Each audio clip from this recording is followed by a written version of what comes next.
Top of the morning to you. This is Brian at Minnesota, reaching out to share with you on my 5 pillars of God, family, abundant life, adventure, and technology. Having a little trouble with the Facebook stream this morning, but I wanted to get started on time. It is Friday, and the kids are off school, and I'm heading out for a weekend of fun and games. I did it again. I got the LinkedIn echo.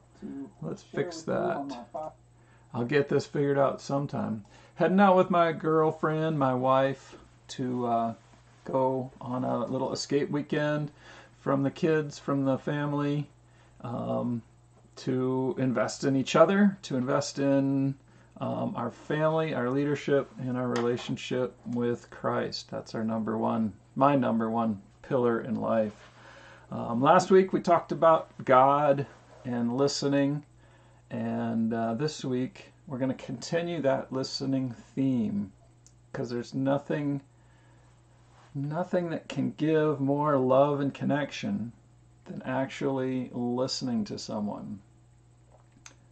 Except right now, you can listen to me and that's not going to give me any love and affection. But when you're with a person and you have that opportunity, love and affection will give them, when you listen to them, that will give them a real strong feeling of love and connection. To feel truly listened to. I'm not good at listening. I get caught all the time without using the skills that I know how to use and putting them to the best use. My daughter, yesterday, we were sitting on the couch, and I can't remember exactly what it was, but I asked her, well, what about Mom something or other?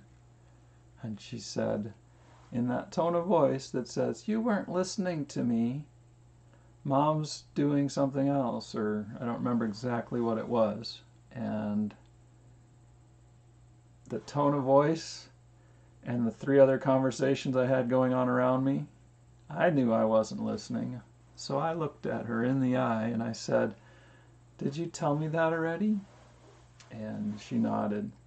So one of the first things to do when listening is to give eye contact. Give that eye contact.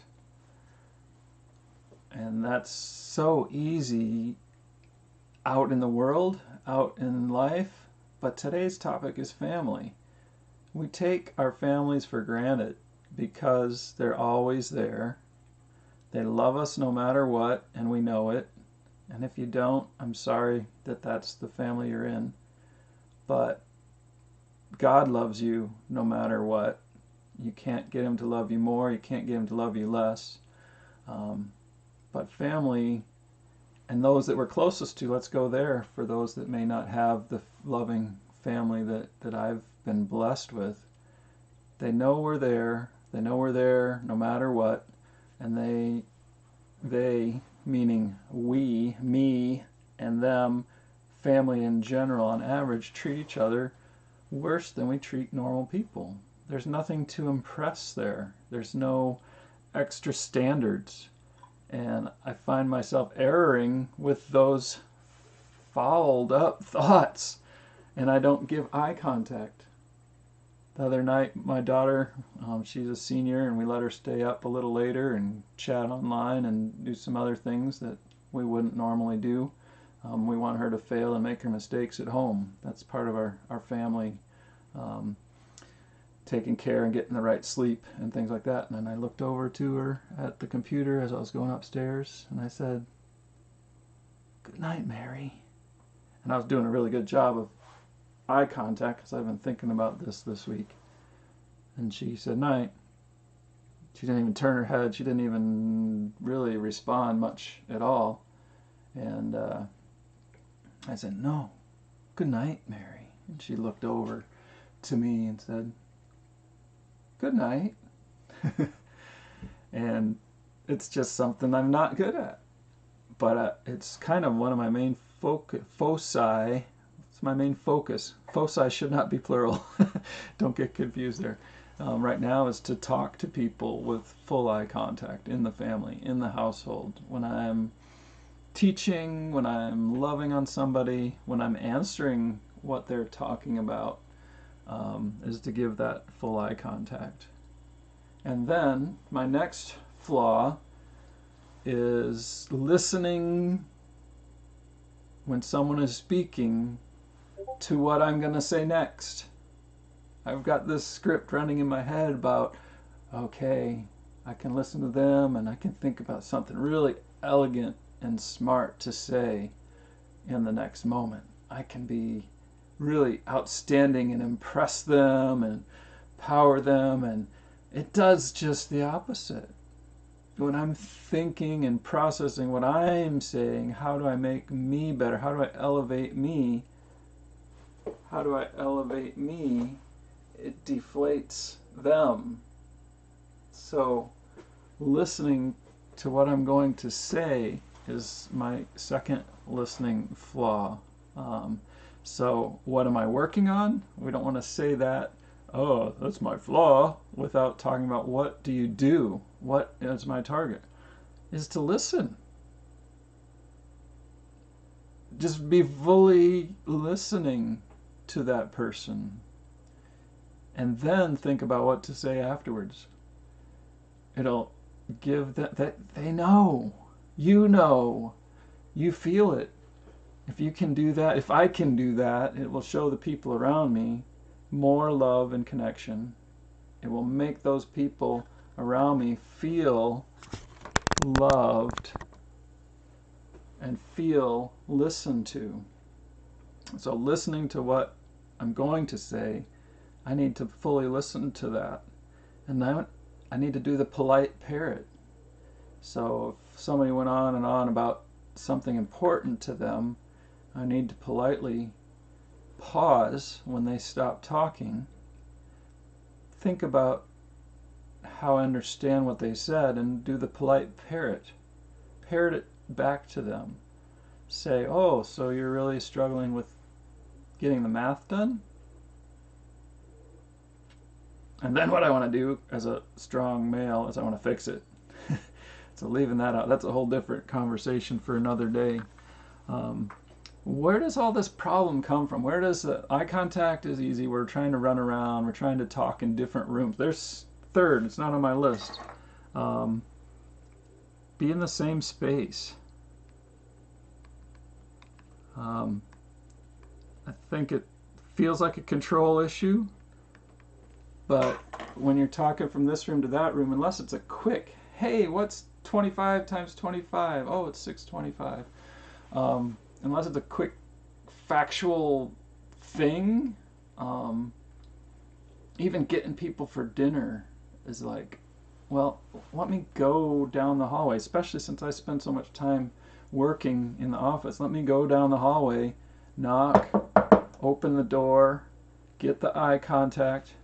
Hey, son, daughter, come on down for dinner. It's dinner time.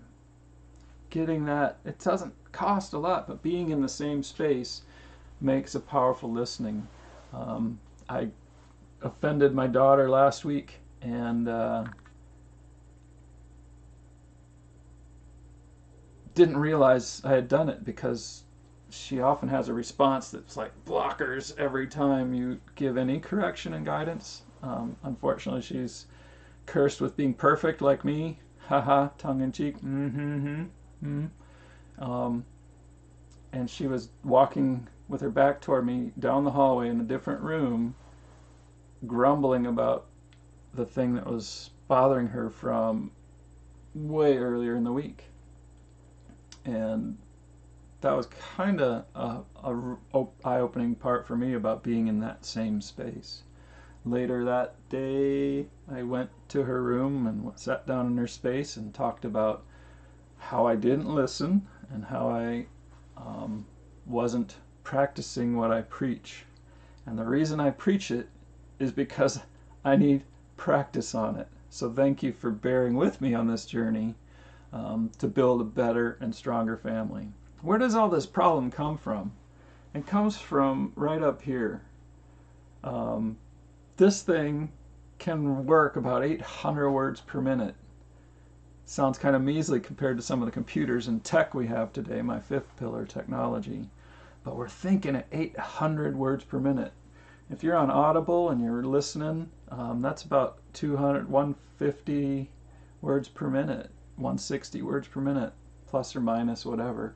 And you hit that 2x, you hit that 3x, I think it goes 3x, you're getting way up there. Because our brain can handle it if our ears and stuff can do that. We can handle 800 words per minute. We can drive through that stuff. But we speak at 160 words per minute. I'm not measuring right now, but I think I'm speaking well below that. Sometimes we accelerate when we're on the stage or we're in front of a crowd. We can read at 200 to 250 words per minute. And these are just averages. Don't quote me and say you're an idiot, Brian, because I am an idiot. But I'm not staying that way. I'm always trying to be better. So when we read and speak at 200 words per minute, and we think at 800 words per minute, we got 4 times more processing power going on here. So I've got plenty of time to think about what I'm going to say. I've got plenty of time to look at all these other things going on around me. I've got plenty of space in my brain to listen to you and do these other things. Right. But how well can you do that? How well can I do that? We need to get in there and really listen. Really give all 800 words per minute to the person you're spending time with. Give all of that. Can you imagine the synergy of pulling that together? If I can focus on that, and if I can focus on them the whole time and have that uncomfortable pause, what happens during that time? Well, they've been thinking about what to say, and now they have some space to think about what was said. I have some space to think about how can I love on this person? How can I connect with this person? How can I support this person? And then I can make my response.